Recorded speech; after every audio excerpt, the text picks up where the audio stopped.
Hi there, stampers and crafters. My name is Tami White from stampwithtami.com, and today we're going to be making this super cool, gorgeous, elegant piano card.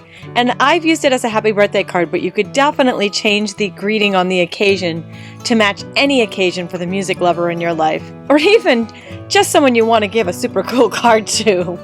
All right, let's get started. And here it is up close. It is such a cool card, isn't it?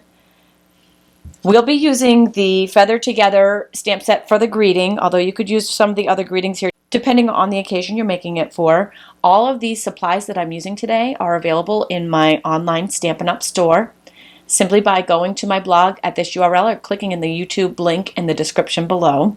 And I also have a free PDF file for this card on my blog as well that you can download that will have all of these measurements that we're using today. We'll start with our stamping, which is going to be heat embossing.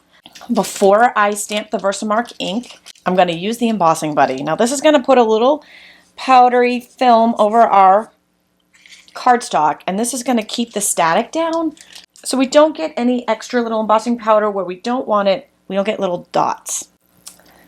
So this Versamark, isn't this awesome? I just got a new Versamark pad. I actually have several of them because I use them a lot. And any of you that work with Versamark know that it never stays clean for more than a minute. So just enjoy that white pad for just 1 minute before it looks like a normal Versamark ink pad.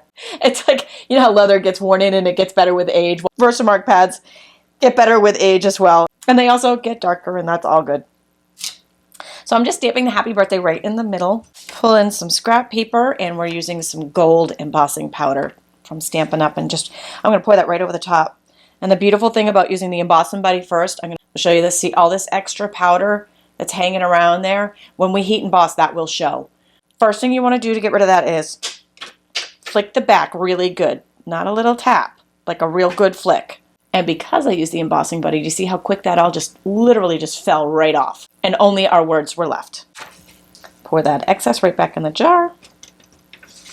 All right, now we're going to take the heat tool and we're going to heat emboss this. And this is just one of my favorite things to do. I love heat embossing, and you'll see why in just a second. The heat from this heat tool melts this embossing powder. See it? There it goes.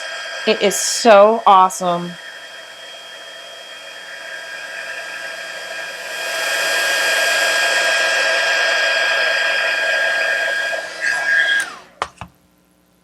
It is so cool, isn't it? So easy to do too, and it's just a wow on any project. Now, if you have any little white residue left from the embossing buddy, you can take a paper towel. I'm just going to take the edge of my t-shirt and just wipe that right off. Okay, next we're going to make our piano keys. I'm going to use the Stampin' Up paper cutter. I'm taking the Whisper White cardstock and I'm trimming at the 1/2 inch mark. I'm just going to cut this whole sheet down. Again, the measurements are on my blog. We need 9 total. And by my measurements, that does give you an extra little sheet here, which is good if you mess up one. In order to get them lined up, I laid them out, starting with the edges kind of and working towards the inside. And I am going to attach with a little bit of overhang on the bottom with the white. Okay, so now we can kind of play around with the gaps to make sure that they're even. And once you have it just the way you want it, then you can take some snail adhesive, and I did attach from the outside going in.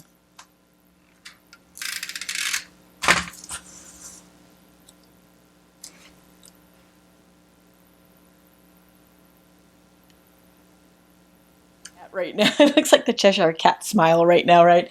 I know they are not even up and down, and that's totally fine. In fact, in a way, I did this on purpose so that I could take the paper cutter and trim the bottoms so they are perfectly even when we were done.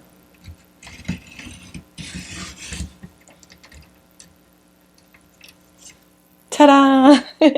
And that is the perfect edge.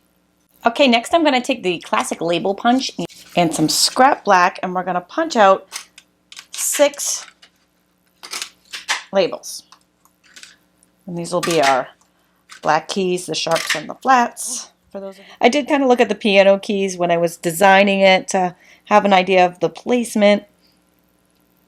And hopefully I did a good job there. If not, you can certainly rearrange your sharp and flat black keys. So I'm just going to use snail adhesive again to attach those. And now we are ready for some assembly. We're going to take our greeting panel, which is going to be the top of the piano keys, and I'm just attaching that with some snail adhesive, which is double-sided tape. On my original, I used this Cherry Cobbler. It came in the holiday catalog in a duet package with some Emerald Envy. It's very, very beautiful. On this one, I'm using some real red satin ribbon. This actually comes solo, so you can actually purchase a whole roll of just the real red in my online store. Both of them are fantastic on this card. But sometimes I like to show a little variety. Took some snail on the back of that, and I'm just gonna wrap that around the front.